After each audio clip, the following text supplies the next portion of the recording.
Hi, this is Roger. Thanks for stopping by. This is part 5 of my main May update, and you'll have to excuse the noise in the background. That's nicknamed the English Summer, i.e. flipping rain, and it looks like we're in for a week or two of it. The jet stream's moved again, bless its little cotton socks. So bye bye sunshine, hello miserable windy wet weather. And the worst thing about that, it does my bonsai the world of good out in the garden, but in here it reduces the light level down to negligible, which means growing slows down. Wonderful. Anyway, in this vid I'm going to include my couple of Psychopsis. I'm going to go over my peasant orchids, my Phalaenopsis orchids, and I might tag a couple of odd sort of things on the end that I've only got one or two of. That then leaves the bigger sections, the Oncidiums, the Cattleyas, and the one you've all been waiting for, the Dendrobiums. I'm going to try and knock as many of these out today as I possibly can. So this is Psychopsis Mendenhall Hildos, or Hildos Mendenhall, depending on which site you look at and where you get your name from. It is a spectacular flower. It's big, it's bright, it's blousy, and this particular plant has two flower spikes. This is the other spike. Currently the bud's pushing on. It's just starting to show its colours, so maybe a week, maybe a bit more. I really would like this to synchronise and have two out together, but so far they stagger, which at least means I've got a bloom most of the time. It's not a bad plant. It desperately needs repotting. It's been in that media quite a long time. I got this at the RHS European Congress last year, and I took it out of its pot to repot it, and I can only describe the roots as one tangled solid mess, but in very good health and condition. So rather than tear it all apart, because some people say these don't like being disturbed too much, I thought I'll pot it on because it was really crammed in tight. So I put it in a larger pot and put some new media around the edges and teased a few of the roots out to get into the new media. But it's been in that pot since then, and again these like to stay moist, with sort of heading towards nearly dry but not quite. Consequently, obviously your media is going to break down if it stays wetter longer. It lasts ages for things like Cattleyas, but the Oncidium types don't like it so much. So it's got to come out of that pot. So that's the first one. Ooh, legs. The second one is the alba form of the species, Papilio. Not in flower at the moment, and much to my annoyance, the latest bud has blasted. It's following on with another bud. They do that, and this one is getting into the habit of blasting every other bud. There is only one logical conclusion: it's not happy in the pot. So again, this one needs to come out. So that's my two Psychopsis. I love the plants, I love the flowers. I did have 3. The other one I'd had over 2 years and it still hadn't grown any roots. It's now decomposing under the hedge, shall we say. So Psychopsis, wonderful plants, worth giving a go. So Phalaenopsis then. I used to have a lot of these when I grew indoors, and gradually I got rid of them when I got the grow room because I felt they didn't have a place. They were common as muck. I know somebody who calls them weeds because they just grow like that and everybody's got one. I've heard them called peasant orchids, and that's one of the best laughs I've ever had. Thank you, Astrid. You've got a lot to answer for. If anybody wants a good laugh, go and find Astrid's video on peasant orchids. It'll kill you. It certainly did me. Anyway, despite their nickname, I do believe they have a place. I see a lot of people on YouTube now going for the species. That is brilliant. However, the hybrids still have a place. Unnamed, interbred, but nonetheless showy. And pretty easy to look after, really, if you don't drown them. Anyway, we'll start with the bad and the ugly. This one I got as a pair. There were two together. And this one has quite nice flowers on it, and it didn't have any roots when I got it out of the pot. So I decided, well, you can go on a mount so that I can put you out of my way. It's got big strappy leaves and they're just going to knock stuff over like they do. So I stuck it on a mount, and this is classed as an ignorant orchid. It knows full well if it doesn't grow new roots, it's going to die. It's got moisture around the base, it hasn't got any roots, and still it sits there. Well, your time's limited, mate. If you don't put out roots soon, you will start to desiccate and you'll be a goner. So get your act together. No ID, but quite attractive flowers. Another mount that has got some intelligence. Now this one was bought at the Ratcliffe sell-off. Was it bought or was it my freebie? In fact, it was my freebie, and I do believe it's a species, but there was no tag in the pot. However, it was in the array of plants that if you buy one, you help yourself to one out of this section. Now this one is deciding to push some roots, despite being mounted. And I deliberately got this plant because the way it sat in its pot, I knew it was going to look quite good on a mount. And I wanted to try a Phalaenopsis mounted. So this was the one I chose. Some of the roots on it are still viable. They're not great, but they do go green when they're watered. And some of them are dying back. But nonetheless, it pushed out that new leaf, and now it's pushing out that new leaf. So an intelligent mounted Phalaenopsis. It knows if it grows roots, it will make it. This one I mounted, this is doing very well. It won't stop flowering, it just keeps going. This is green apples. And I love this plant. I love the colour. The camera picks it up as greener than it really is. It's a very delicate yellowy green. Almost primrose colour, but it has got that hint of green, hence the name. This one's adapting to its mount quite well, and it's pushing out some nice strong new roots, and it now has a new leaf coming as well. So I'm happy with that one. That's coming on nicely. We now have an array of all sorts of Phalaenopsis, all no IDs. I love the mini phals. I like a Phalaenopsis that stays that big. I love them, and they have flowers that are often disproportionate to the size of the plant. Tiny little plant, and they can have some reasonable blooms on them. But this one I chose because it's got like this funny little secondary plant sticking out the side, so possibility of extra spikes when it gets going. It's only recently been potted and it isn't getting going yet, but it will do. It'll get there. This one's been in its pot for a while. Again, nice flowers and a nice size. This will get a little bit bigger, but not a lot. That's got a tatty looking root system on the surface, but down in the pot, it's recently repotted, I can assure you there were some good ones, but they're now buried in their media. Another little tiny one here. This is pushing out some new roots. This has been in its pot a little bit longer. It's coming on, it sits in the background being ignored until it gets a flower spike. That's where they stay. Luckily they like relatively low light levels, so they can go on a shelf out of the way and not take up my top shelf space, which is a bit overcrowded to say the least. This one again was bought as it had the two plant syndrome.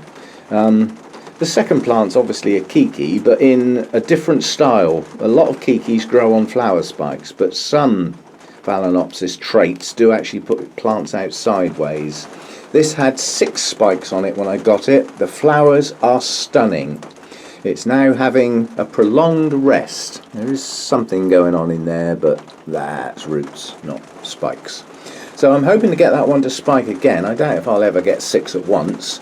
But it was such a spectacle and it was so cheap, I just had to get that one.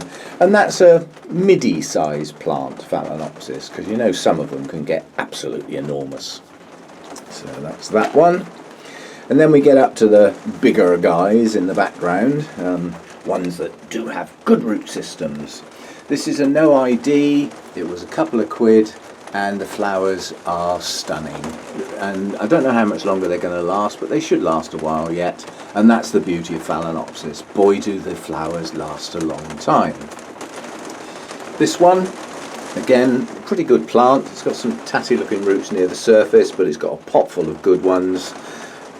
Big strappy plant, you know, knocks everything over every time you move it like they do. But lovely flower, lovely colours. I love the spotted pattern and the shade of pink, almost magenta on that one. Again, absolutely dirt cheap. You just can't resist them, can you? And then this one in the background, which has been filmed many times, this is Sweet Memory, and it's a lovely plant. These flowers are starting to go now. This is the last one left on this spike, but every single spike out of the 3 has got new buds coming on. So it will continue its flowering, but I do think it's going to get a gap. This burst of flowers, followed by spike extensions on 3 spikes, is going to have a gap. In other words, these flowers will drop before the next buds open. So there'll be a little gap, but it's still pushing out its wonderful fragrance. And a good collection of Phalaenopsis, it's quite a show, isn't it? You know, I know people that have got dozens and dozens of them all around the house. Wherever you look, there's bright colours and beautiful blooms. So give them a chance, and if you do get a chance, try some of the species. They're a different shaped flower. This is closer to a species shape, Phalaenopsis. They normally have smaller lips that stick out, and the petals and sepals are often narrower. This is more your typical hybrid shape. This is what the hybridizers have gone for. It makes for a rounder bloom, and that's just the shape they're currently pushing out. Similar to that shape. They're all very similar. But the species do have unusual flower shapes and are often scented. I only have one Phalaenopsis type plant on my list that I still haven't got, but I may be getting that tonight on eBay. And that's the, oh God, I've forgotten what it's called now. Sedera japonica, I think. It's on my list anyway, and I do want that one because everybody says the fragrance is so good, and I quite like the flowers as well. So that's the Phalaenopsis, short and sweet. And these are my 2 little Disas, little pots, or sort of community pots, but I thought I'd give them a try. I did have 3 pots, and the other pot I lost. Basically, they damped off in the winter. They damped off because they were down on the floor, because everybody says keep them cool, so on the floor out here is cool. But unfortunately in the winter, on the floor out here used to be static, stale air, and these things like movement. They like air movement. South African plants come from a Table Mountain area, sort of unique, endemic to that sort of area. And these are bog plants. There's no other way to describe these. They are often found growing with their roots in amongst reeds and things like that, standing in water. But the most important thing to know about that water is that's melted snow that's just come down off the mountains. It's crystal clear and it's cold. So there's your hints for culture on Disas. They like their roots to be standing in water, not through the winter, I wouldn't recommend that, but they must stay damp at all times. If they dry out, they will die. Again, you know, it's one of those types. In the summer, these actually stand in their trays with RO water in there. They get virtually no feed. They live on crystal clear water in the wild, so you know they don't need feed. They need tiny little amounts, and overfeeding these will also kill them. They've got sensitive roots. So I've only got a couple, but in my environment they shouldn't even exist. It's far too warm for them, even though you can find these in the wild growing in full sun, but their roots are in that cold clear water. That's the important bit. Their roots need to run cold. I've got a friend who grows these, and basically he's set up a good system because he's got a lot and he likes to look after them properly. So basically they stand in running water, that's like a stream. He's set up like a stream in his grow area, and with a little pump the water goes up into a sort of tray where he's got a little refrigeration unit that chills it. So even in the hottest weather he can keep that water cool, and then it runs down the stream and his plants stand in that water. That's about as close to their real environment as you can get, and his Disas are beautiful. Anyway, this is Lydia Sliplovovich or something. I wonder what part of the world that was named in. And this one is Inca Princess. Neither are flowered. This is not far off flowering size, I would say. But the trouble is, it's always difficult to tell what size a mature plant is. There's a couple of other tiny little offshoots growing in there. They don't seem to be moving much. This grew on a little bit at the start of the year and seems to have stopped at that size. There are no signs of a bud in that particular one, so probably no flowers this year. This one was a community pot and it had 5 or 6 plants in. It was bought at the same time as the potful that I lost. Most of the ones in this pot were also lost in the same manner. They just damped off at the join where the actual plant meets the moss, and they are prone to rot. They're difficult. They've also got a different culture from most orchids. If you're going to keep Disas, you need to look it up. There's a guy called Dave Parkinson, a UK site, who specialises in Disas. He's got wonderful hybrids. It's a bit of a pig to buy off of him because he's living in the dark ages, but nonetheless he does go out to shows. If you can catch him and buy the plants there, you see what you're getting, and it's a much easier way to deal with Dave Parkinson. But he has got culture notes on there, what he grows them in and how he actually treats them. These grow as a corm under the ground, and the corm will die back, and it produces offshoots round the edge that produce new little corms, and they can be broken off and planted up. Now gradually the plant builds up vigour where, you know, the actual plants will reach enough size and strength to flower. Mine aren't there yet, but these are a bit of an experiment. You know, they shouldn't really be in an environment like this. Quite honestly, they should be outdoors in a shady area during the summer, but I'm yet to risk taking plants outside. So a couple of little Disas, the most pretty flowers, Disas. They're smashing. I can't resist them. I just haven't really got the perfect environment for them, so I won't go mad. But I am thinking of driving up to Hampton Court, putting myself under extreme stress with London traffic and a huge flower show renowned throughout the UK, where Dave Parkinson will actually be displaying. So the main reason for going, one, I haven't been to Hampton Court Flower Show, which is outrageous because it's brilliant and it's only 100 miles away. It's not the end of the world. But also the very fact that Dave Parkinson's been very ill. He's had a stroke or something, and he's been off the circuit for a while. He's back up and running this year, but he's only going to do a couple of shows, and all the others are up north. This is the only one anything like south in the UK, so I'm going to try and catch him there. So maybe I will have some more Disas. Depends how outrageous his prices have been inflated for Hampton Court. I shall see. I may not go. It'll be a weather dependent trip. I'm not walking around a nice flower show like that with wonderful grounds to explore in the pouring rain. I don't need more Disas that bad. I'll wait till next year. It's a shame he's not going to Malvern. Anyway, a couple of Disas.